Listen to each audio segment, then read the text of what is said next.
তো hello friends, তোমরা নিশ্চয়ই থাম্বনেল দেখে বুঝতেই পেরে গেছো আমি কোথায় যেতে চলেছি। তাহলে চলো যাওয়া যাক। ফ্রেন্ডস, আমরা এখানে এখন আমাদের গাড়ির জন্য দাঁড়িয়ে আছি। মেশিন কিনতে যাব আমরা বাগনানে। তো এখানে আমাদের গাড়ি এসে গেছে আর আমরা বেরিয়ে পড়েছিলাম বাগনানের উদ্দেশ্যে।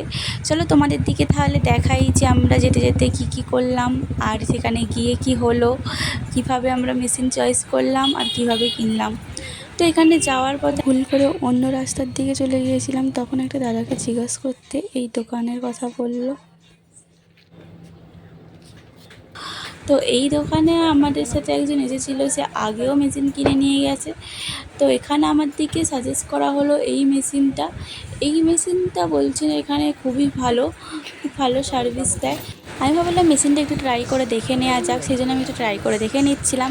আর আমি এখানে সবথেকে সুন্দর পিঙ্ক কালারের প্লাইটাই বেছে নিয়েছি। দাদা বলছিল পিঙ্ক কালারের নাকি আরেকটা হবে না, কিন্তু আমি বেছে দুজনে দুটোই নিয়েছি পিঙ্ক কালারের। চলো, আর এই লাইটটা আমাদের দিকে তার সাথে গিফট দিয়েছে, মানে ফ্রি আর কি। তারপরে আমরা এখানে মেশিনপত্র আমাদের সব বাঁধা হয়ে গেছে গাড়িতে। এবার আমরা রেডি বাড়ি যাওয়ার জন্য। মেশিনটা আমাদের কাছ থেকে প্রাইস নিয়েছে 8,500, আর তার সাথে একটা ল্যাম্প ফ্রি দিয়েছে। গাড়ি ভাড়া 600 টাকা, আর সব মিলিয়ে হয়েই গেছে আর কি 9,000 টাকা।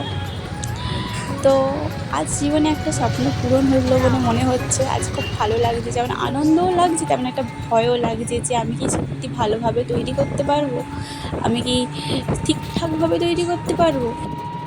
তো জীবনে তো হার জিত আছেই, খারাপ করতে করতে হয়তো একদিন ভালো করব, সেই আশা নিয়েই আছি।